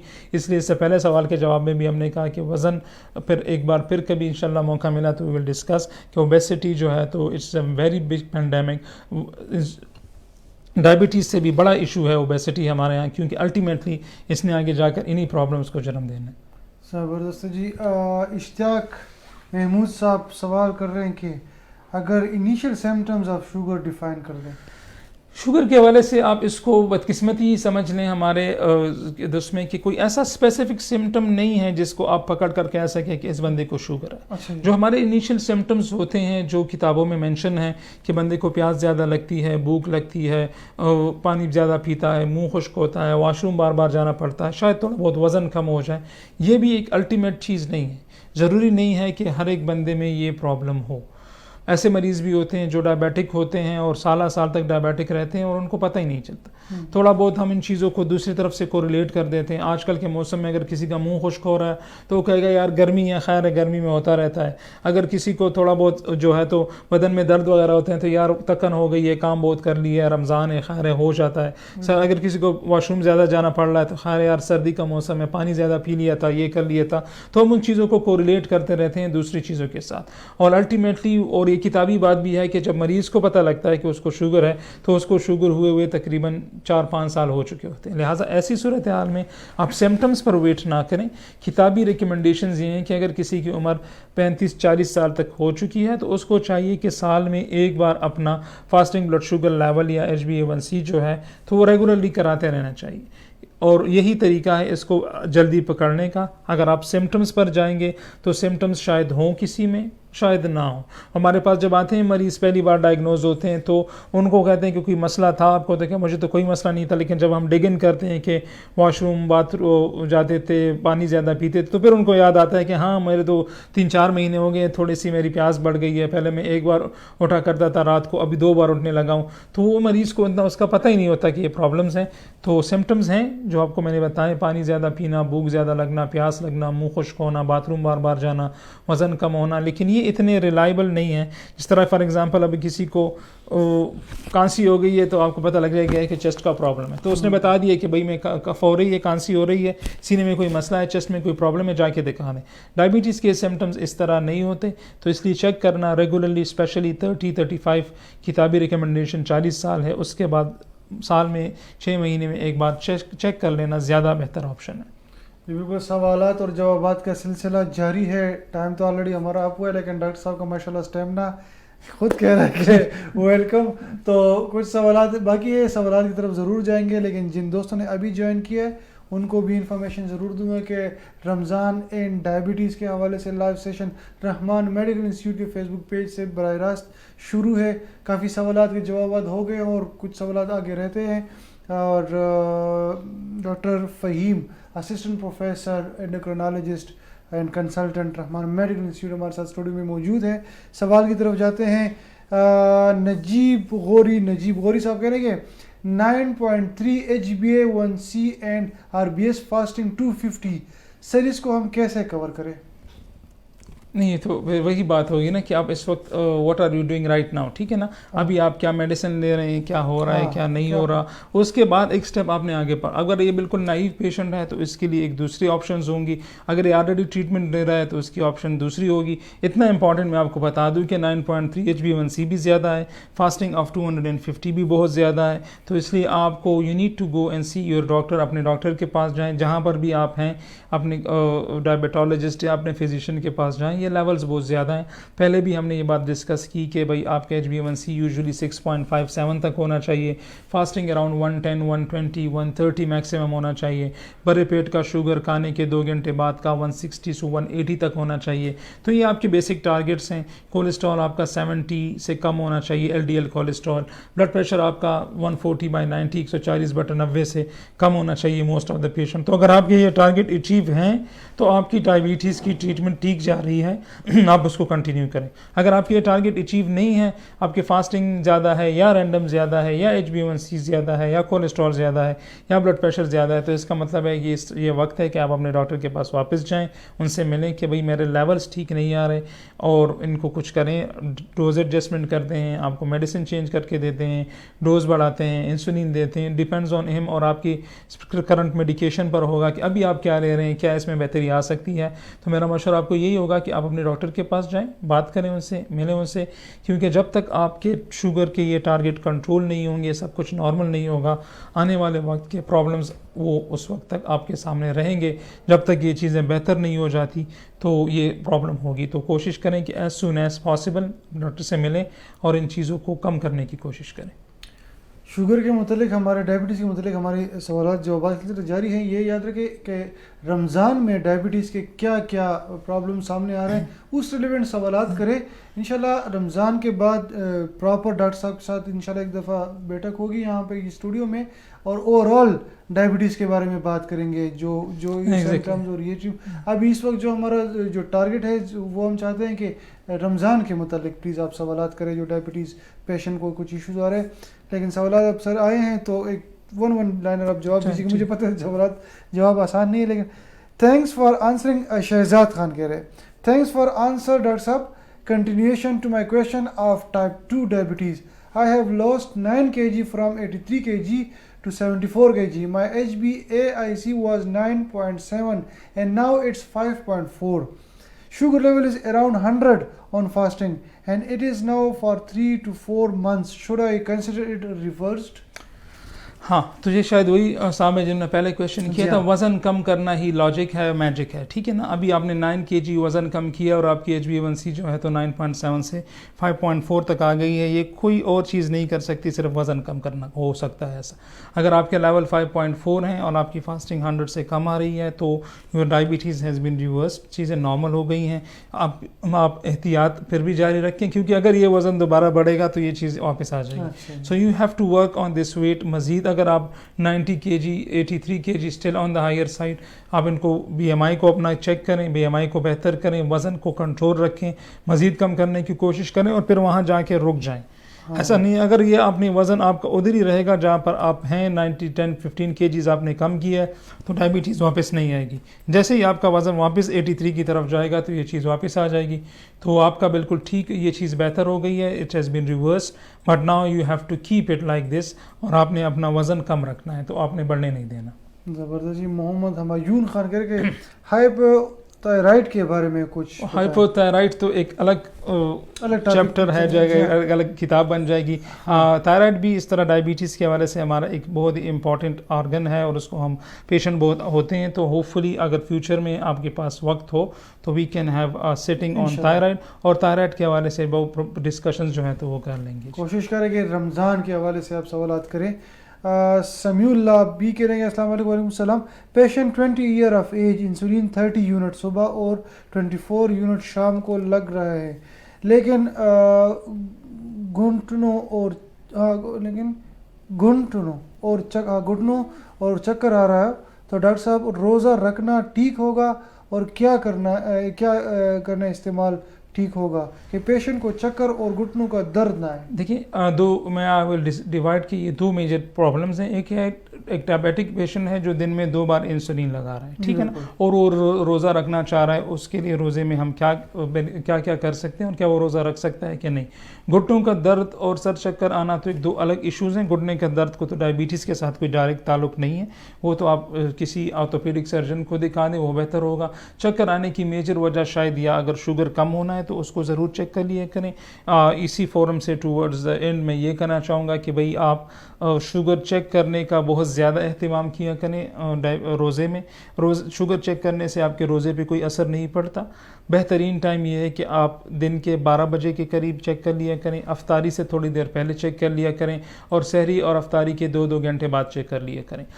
इंसुलिन में हम ये तब्दीली करेंगे इस मरीज़ के हवाले से। अगर इस डोज़ पर blood sugar pre Ramzan control रहा है तो जो डोज़ ये लगा रहे हैं, कितनी डोज़ लगा रहे हैं? 30 यूनिट सुबह लगा रहे हैं और 24 यूनिट शाम को लगा रहे हैं। जी। तो ऐसे सारे मरीज़ जो दिन में 2 बार इंसुलिन लगा रहे हैं, तो उनको ये मशवरा होता है कि आप अपनी सुबह वाली डोज जो है तो वो अफ्तारी से पहले ले जाएं।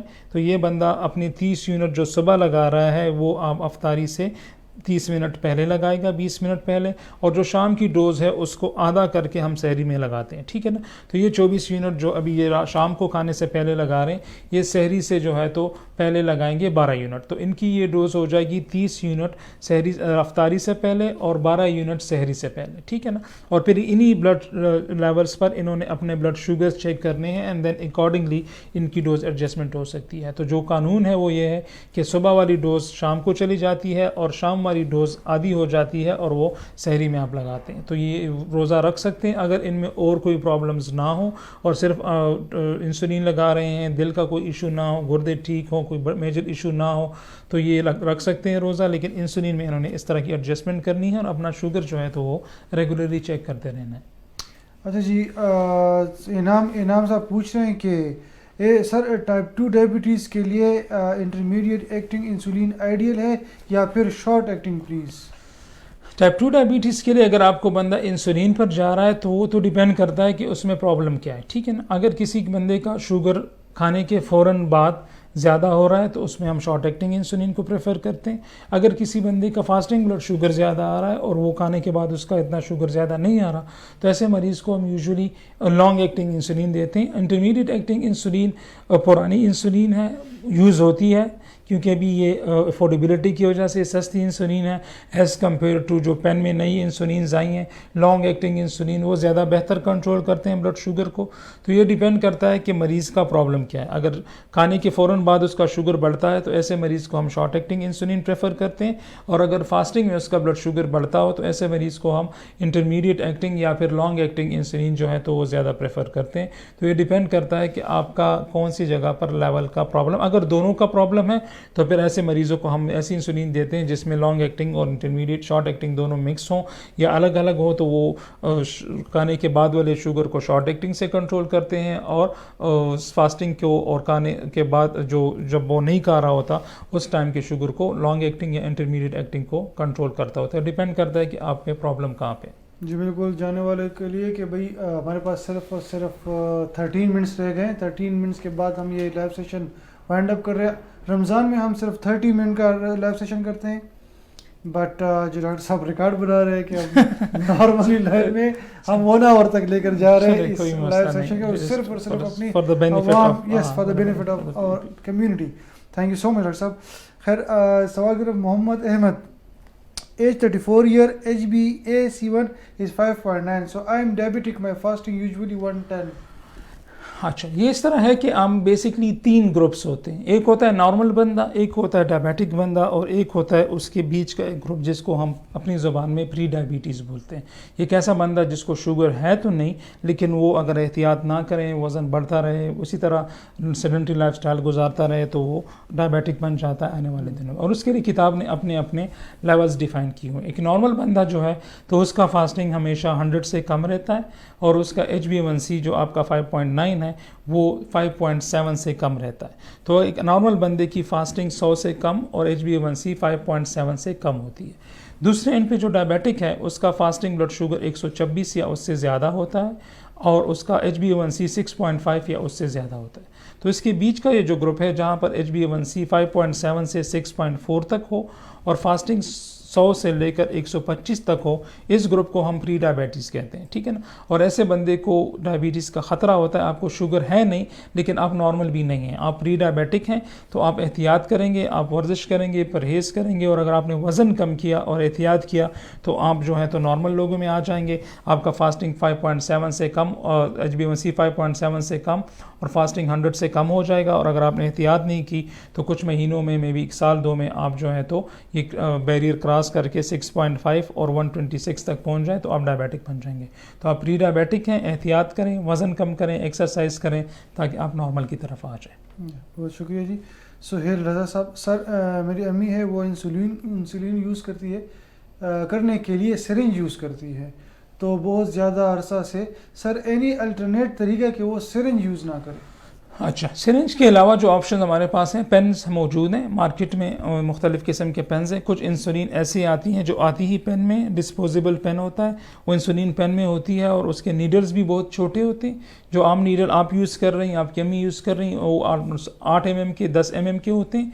और जो इंसुलिन नीडल्स होती हैं, वो सिरिंजेस होती हैं, वो यूजुअली 4 mm, 5 mm, 6 mm तक होती हैं, तो वो छोटी होती हैं, उनका कैलिबर भी छोटा होता है, तो उससे दर्द वगैरह भी नहीं होता।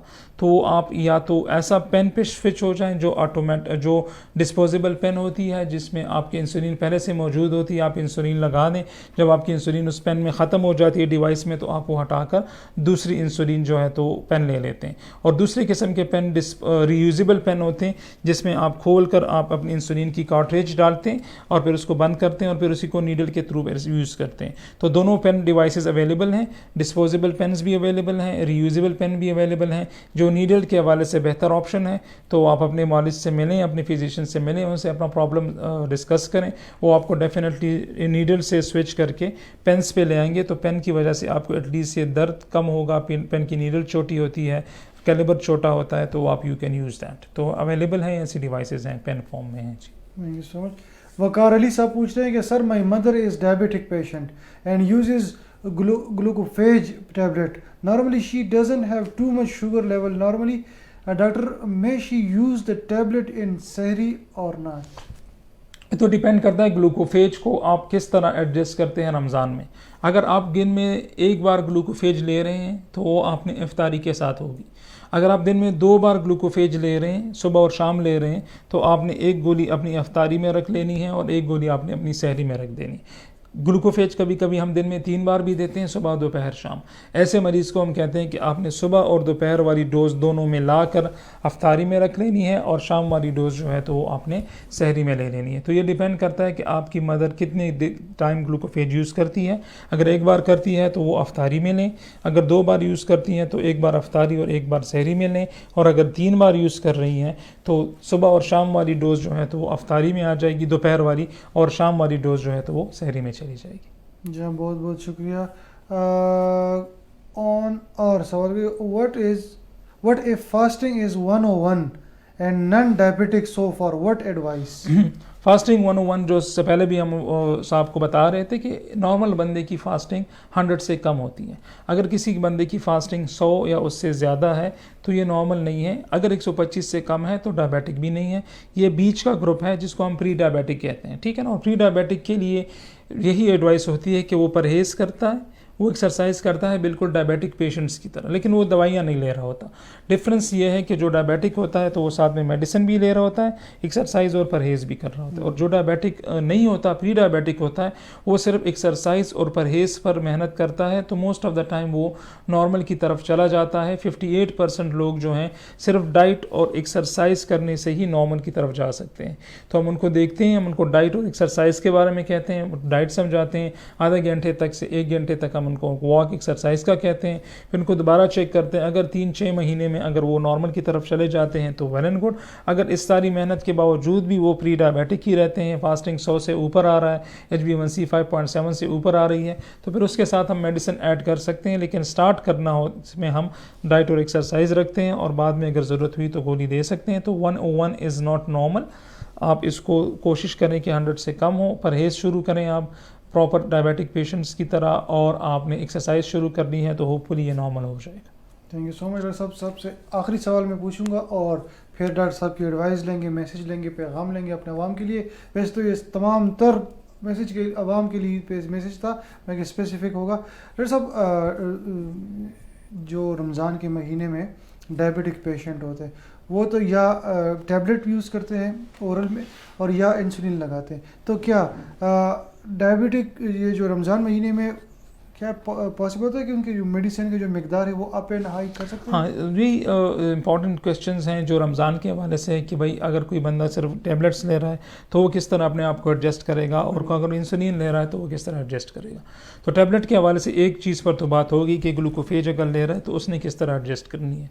दूसरे बारे में भी थोड़ी सी बात होगी कि अगर आप गोली ले रहे हैं, सुबह निहार मुँह वाली गोली ले रहे हैं, वो कुछ भी हो, 1, 2, 3, 4 मिलीग्राम वाली गोलियाँ जो हैं या 5 मिलीग्राम वाली, वो सुबह 30 और 60 मिलीग्राम वाली जो आप सुबह लेते हैं नाश्ते से पहले, वो यूजुअली हम इफ्तारी के साथ ले आते हैं। उनकी टाइमिंग सहरी में नहीं रखते, इफ्तारी में ले आते हैं। उसके अलावा जितनी भी गोलियां हैं अगर आप सुबह और शाम ले रहे हैं तो यूजुअली हम उसको इफ्तारी और सहरी में ले जाते हैं, ठीक है ना। उसमें एक क्लास ग्रुप ऑफ ड्रग्स हैं सल्फोनाइल यूरियाज जो ज़्यादा हाइपोग्लाइसीमिया कर सकते हैं, तो हम उसको कोशिश करते हैं कि वो उसकी डोज को कम रखें, सिर्फ इफ्तारी में रखें। अगर कोई सहरी में ले भी रहा हो, सुबह शाम ले रहा हो, तो अगर कंट्रोल बेहतर है तो हम उसको कम कर दें।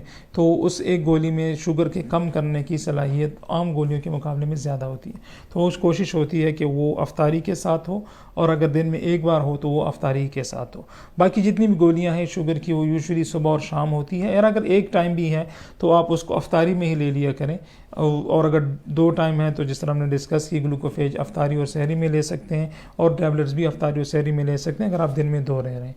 इंसुलिन के हवाले से भी, एक इंसुलिन के हवाले से तो हमने बात कर ली कि एक बंदा अगर दिन में 2 बार इंसुलिन लगा रहा है तो उसको बेहतर है कि सुबह वाली डोज शाम को ले आए, और शाम वाली डोज को आधी करके जो है तो वो सहरी में लगा दें। और जो अगर एक बंदा वो एक बार इंसुलिन ले रहा है, रात को सोने से वक्त से पहले हम यूजुअली बेसलाइन इंसुलिन देते हैं, तो वो लगा सकता है। बेहतर होगा कि थोड़ा सा उसको तरावी से पहले लें, थोड़ा सा उसको अर्ली लें। इम्पॉर्टेंट चीज़ ये है कि आपने ये सारी एडजस्टमेंट कोशिश करें कि रमज़ान से पहले ही अपने डॉक्टर साहब से मिलकर वो आपको चीज़ों को एडजस्ट कर दें। नई दवाइयाँ यूजुअली हम रमज़ान में कोशिश करते हैं कि शुरू ना करें, जो ओल्ड मेडिकेशंस होती हैं उसी में एडजस्टमेंट कर लेते हैं, क्योंकि नई मेडिसिन की जो साइड इफ़ेक्ट्स होते हैं, इश्यूज़ होते हैं, तो वो शायद मरीज़ के लिए नए हों। तो इसलिए हम मरीज़ को कहते हैं कि यूजुअली फ़िलहाल रमज़ान के हवाले से इन चीज़ों को इसी तरह रखते हैं, अगर कोई ज़रूरत हुई तो फिर हम पोस्ट रमज़ान ऐड कर देते हैं। इंपॉर्टेंट चीज़ ये है कि इंसुलिन लगाने से, शुगर के चेक करने से आपका रोज़ा ख़राब नहीं होता। किसी भी वक्त आपका शुगर अगर 70 से कम होता है तो आपने वो रोज़ा जारी ना रखें, आपके लिए नुकसान है, आपके घर वालों के लिए इश्यूज़ हैं। कोशिश किया करें कि रमज़ान के दौरान एक्सरसाइज अगर आपने करनी है तो आप अफ्तारी के बाद कर लिए करें। पानी बहुत ज़्यादा पिया करें। Dehydration is a major risk factor. कुछ लोग जो मल्टीपल टाइम इंसुलिन लगा रहे हैं उनको उनके डॉक्टर्स ने मना किया है कि ना रखें रोज़ा, तो ऐसे लोग बहुत ज़्यादा वो जिसे कहते हैं कि ओवर एंथुजियाज़म में जो है तो प्रॉब्लम कर जाते हैं। ऐसे लोग जिनको हम कहते हैं कि आप रोज़ा ना रखें, हम भी यूजुअली मोस्ट ऑफ जो होते हैं हमारे डॉक्टर्स की ख्वाहिश होती है कि भाई हम फैसिलिटेट करें आप लोगों को कि अगर आप रोज़ा रखना चाहते हैं तो हम मना नहीं करते। लेकिन कभी कभी ऐसी सूरत हाल हो जाती है जिसमें आपको बहुत ज़्यादा शदीद ख़तरे का प्रॉब्लम हो, ज़िंदगी और मौत का प्रॉब्लम बनता है, तो ऐसे मरीज़ों को हम कहते हैं कि ना रखें। तो अगर आपको कोई प्रॉपर मुस्तनद डायबिटोलॉजिस्ट और डायबिटीज़ को समझने वाला डॉक्टर आपको कह रहा है कि भाई आप अगर रोज़ा ना रखें तो आपके लिए बेहतर होगा, तो मोस्टली कोशिश करें कि उनकी एडवाइस पर जो है तो वो ज़्यादा अमल करें। तो बेसिक ये इंपॉर्टेंट चीज़ें हैं, मैसेजेस हैं जो we want to get across, कि जितना भी आप कोशिश करें अपने आप को, और शुगर चेक करना इंपॉर्टेंट है। जब तक आप चेक नहीं करेंगे आपके लेवल्स कभी भी कंट्रोल नहीं होंगे, आपको पता नहीं लगेगा, आपको एक प्रॉब्लम का अंदाज़ा ही नहीं होगा। जब आपको एक प्रॉब्लम का पता ही नहीं लगेगा आप उस प्रॉब्लम को कैसे जाके सॉल्व कर सकते हैं। तो बार बार रेगुलर चेक करना रमज़ान में भी और रमज़ान के बाद भी, this is very important. Glucometer is a very good time investment. अगर आप 2-3 हज़ार रुपये का एक ग्लूकोमीटर ले लें तो ये आपको किसी दिन हज़ारों रुपए के प्रॉब्लम से बचा सकता है। आप एक बार चेक करके अपना डिसीजन खुद कर सकते हैं। मैडम डॉक्टर साहब, आपकी तो स्टार्ट से लेकर आखिर तक तमाम ही मैसेज था और पैगाम आखिर में आपने दे भी दिए, और अगर कुछ ऐड करना चाहते हैं तो वेल एंड गुड। साथ साथ आप रहमान मेडिकल इंस्टीट्यूट में एंडोक्रिनोलॉजिस्ट है, कंसल्टेंट है। अपने सर्विसेज के बारे में आप को ज़रूर बताएंगे कि RMI में अंडर वन रूफ कौन से डायबिटिक पेशेंट के लिए क्या सर्विसेज प्रोवाइड करते हैं? जो हम करते हैं बेसिकली वो किसी भी एक वर्ल्ड क्लास इंस्टीट्यूशन से कम नहीं है, ठीक है ना।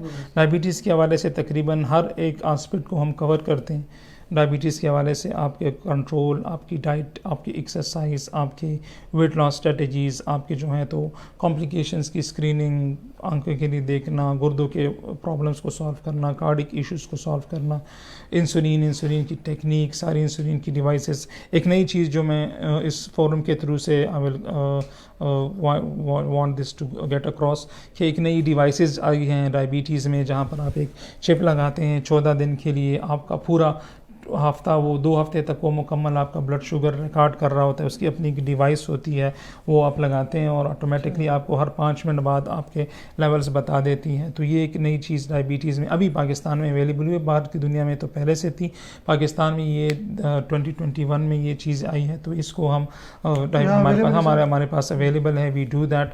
वो उसका पूरा प्रोटोकॉल है, वो आपको समझा देते हैं। जो इसके अलावा एक दूसरी चीज़ इंसुलिन पंप के हवाले से और CGM के हवाले से, कंटिन्यूस ग्लूकोज मॉनिटरिंग के हवाले से, ये भी एक नई टेक्नोलॉजी है। पहले टेक्नोलॉजी बाहर की दुनिया में थी, लेकिन अभी पाकिस्तान में नई आई है, और जो इनके बनाने वाले जो कंपनी है वो अब डायरेक्टली पाकिस्तान में ऑपरेशनल हो गई है। तो उसकी भी जितनी भी CGM की डिवाइसेस हैं, इंसुलिन पंप्स हैं जो टाइप 1 डायबिटिक के लिए, और एक मेरिकल है, उनकी पूरी लाइफस्टाइल चेंज हो जाती है। एक्सपेंसिव है ऑब्वियसली, जितनी भी टेक्नोलॉजी आएगी, जितनी भी नई चीज़ आएगी, उसको आपने यू हैव टू पे फॉर दैट, ठीक है ना। तो ये नई चीज़ 2-3 चीज़ें जो हैं तो वो अभी हमारे पास अवेलेबल हैं, फैसिलिटेट करते हैं हम। इंसुलिन पंप भी आप इंजेक्ट लगा सकते हैं, CGM भी आप लगा सकते हैं, फ्री स्टाइल लाइब्रेरी भी आप रख सकते हैं। तो ये 1-2-3 नई चीज़ें हैं जो अभी इस 2021 के हवाले से पाकिस्तान में इंट्रोड्यूस हुई हैं। वी हैव द कॉन्टैक्ट्स, हम करते भी हैं, हमारे पास जो कंपनीज़ हैं उनके हवाले से हमारे कॉन्टैक्ट्स भी हैं। तो ये अगर नई चीज़ें हैं और अगर कोई अफोर्डिंग है और लगा सकता है तो these are very good technologies, इसको यूटिलाइज़ किया जा सकता है। तो ये एक नई चीज़ हमारे पास है। कुछ नई चीज़ें हम ऐड कर रहे हैं, इंसुलिन पंप्स वगैरह, इंसुलिन डिवाइसेस हमने ले लिए हैं, BPI की मशीन इंशाल्लाह हम अरेंज कर रहे हैं। तो एक जो 2-3 चीज़ें हमारे पास मिसिंग थी, इंशाल्लाह in few days, in few months वो भी हो जाएंगी। और राइट नाउ जो हमारे पास यहाँ पर फैसिलिटीज़ हैं, हमारे पास इंटरनेशनल रेडियोलॉजिस्ट भी हैं, एंड जो भी सारी चीज़ें हो सकती हैं, पॉसिबल है, डायबिटीज़ के related complications A to Z almost हम कर रहे हैं। तो एनीबडी हु इज़ इंटरेस्टेड, तो obviously they will have a world class proper care in this hospital. तो ऑब्वियसली, और ये एक इम्पॉर्टेंट बात है कि ऑब्वियसली एवरीथिंग गुड जो है तो that will come with the cost, ठीक है ना। अगर आप कोई CGM का बात कर रहा है तो obviously insulin pump will cost you in millions, क्योंकि वो दिस न्यू टेक्नोलॉजी तो वो है। फैसिलिटीज़ हमारे पास हैं, और जो नॉर्मल स्टैंडर्ड चीज़ें हैं वो भी हैं, जो एडवांस चीज़ें हैं वो भी हैं। तो we can do all of this things, ठीक है। मतलब हम ये कह सकते हैं कि इंटरनेशनल लेवल पर अगर यूरोप में, अगर कोई और कंट्री में जो डेवलप कंट्री, वहाँ पर इंसुलिन या डायबिटिक पेशेंट की जो इलाज है, हाँ तकरीबन मोस्टली ऐसा कोई मेरे ख्याल में एक आध शुगर की गोली को या इंजेक्शन को छोड़कर जो भी पाकिस्तान में अवेलेबल नहीं है, जितनी भी शुगर के हवाले से मेडिसिन आती हैं, इंजेक्शंस आते हैं, इंसुलिन आती हैं, लेटेस्ट टेक्नोलॉजी मॉलिक्यूल्स आते हैं, वो ऑलमोस्ट पाकिस्तान में सारे अवेलेबल हैं। तो यहाँ पर भी हैं, 1-2 मेडिसिन को छोड़कर 2-3 को, और जो टेक्नोलॉजीज़ हैं, डिवाइसेस आ रहे हैं, गैजेट्स आ रही हैं, वो भी तकरीबन मोस्टली हमारे पास अवेलेबल हैं। तो यस, वी कैन से कि जो स्टैंडर्ड इंटरनेशनल लेवल के स्टैंडर्ड हॉस्पिटल में जो कुछ अवेलेबल है वो we can definitely do that. Pakistan में भी जितनी स्टैंडर्ड हॉस्पिटल्स हैं, आगा खान, शिफा, वहाँ पर भी जो फैसिलिटीज़ हैं, we have almost the same facilities over here. तो ये कोई इतना we are nothing short on anything, कोई मसला नहीं। Thank you so much. और प्लस ये बड़ी बात मैं ज़रूर कहूँगा कि वेल रिनाउंड माहिर डॉक्टर्स भी RMI में मौजूद हैं। दिस इज इम्पोर्टेंट, ये this is very important. One last message, sorry वो भी बढ़ गया कि डायबिटीज़ में चूँकि एक लॉन्ग लाइफ प्रॉब्लम होती है, मरीज़ प्रॉब्लम में होते हैं और वो चाहते हैं कि हमें से कुछ शॉर्टकट सा मिल जाए और किसी तरीके से हमारा प्रॉब्लम सॉल्व हो जाए, और इसी प्रॉब्लम के शॉर्टकट के चक्कर में वो बहुत ज़्यादा बेचारे जो हैं तो कभी किसी के पास कभी किसी के पास, वहाँ पर जाके पैसे भी बहुत ज़्यादा वेस्ट कर लेते हैं और अल्टीमेटली कोई रिज़ल्ट नहीं निकलता। फॉर्चुनेटली हमारे सूबे में तो ये प्रॉब्लम्स बहुत कम हैं ऐसे लोग जो मिसयूज़ करते हैं लोगों की प्रॉब्लम्स को, लेकिन दूसरी सिटीज़ में दिस वेरी मेजर प्रॉब्लम।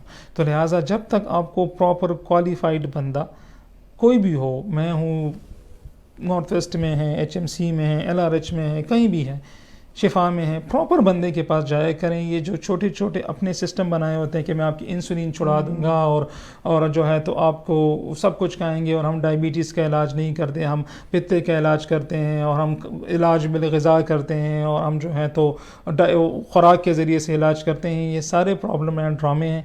आपको पैसे भी लगेंगे, आपके टाइम भी वेस्ट होगा, और कभी कभी जो है तो आपको उससे भी ज़्यादा कीमत अदा करनी पड़ती है। तो कोशिश किया करें कि प्रॉपर क्वालिफाइड मजे हुए प्रॉपर बंदे के पास जाया करें, जो कोई भी हो, एटलीस्ट आपको नुकसान नहीं होगा। ठीक है ना? बिल्कुल, बहुत शुक्रिया, thank you so much sir. Doctor साहब, और टेक्निकली के साथ साथ आपने जो हमें एडवाइस दी है वो भी नो डाउट। और आज ये था हमारा live session diabetes and Ramzan के हवाले से, और स्टूडियो में मौजूद थे हमारे साथ असिस्टेंट प्रोफेसर डॉक्टर फ़हीमुल्लाह, जो कि एंडोक्रिनोलॉजिस्ट है, कंसल्टेंट है रहमान मेडिकल इंस्टीट्यूट में।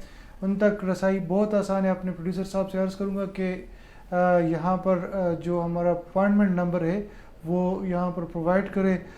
जस्ट डॉक्टर फ़हीम साहब का नाम ही काफ़ी है। हमारे पास एक ही एंडोक्रिनोलॉजिस्ट है और सूबे में मेरे ख्याल में चंद ही है, चंद में से खुशकिस्मत है कि रहमान मेडिकल इंस्टीट्यूट की फैमिली का हिस्सा डॉक्टर फ़हीमुल्लाह साहब है। Thank you so much sir, आपने टाइम निकाला, बहुत सोना सा फ्यू। इंशाल्लाह अगले प्रोग्राम में, अगले हफ्ते में दूसरा प्रोग्राम करेंगे, वो भी रमज़ान ट्रांसमिशन के हवाले से होगा। शुरू में डॉक्टर साहब से एक बात हो रही थी कि गलती हुई कि हमें चाहिए था कि रमज़ान से एक हफ़्ते पहले हम ये डायबिटीज़ के हवाले से प्रोग्राम करते कि रमज़ान आने वाला है, उसमें क्या क्या एहतियात होनी चाहिए। तो इंशाल्लाह अगर ज़िंदगी रही अगर आने वाले रमज़ान में यही जो हमारा प्लान है वो हम करेंगे। तब तक के लिए अपना बहुत बहुत ख्याल कीजिएगा। नेक्स्ट वीक में इंशाल्लाह एक नए टॉपिक के साथ, नए कंसल्ट के साथ आप लोगों की खिदमत में ज़रूर हाजिर होंगे। तब तक अपना बहुत बहुत ख्याल कीजिएगा। कोविड-19 का पेंडेमिक बहुत ज़ोर शोर से, प्लीज़ फजूल बाहर मत निकलेगा, मास्क पहनेगा, ज़रूर पहनिए। Thank you so much, mask with you always. बहुत शुक्रिया, थैंक यू सो मच, अस्सलाम वालेकुम। Thank you. Okay, thank you, done.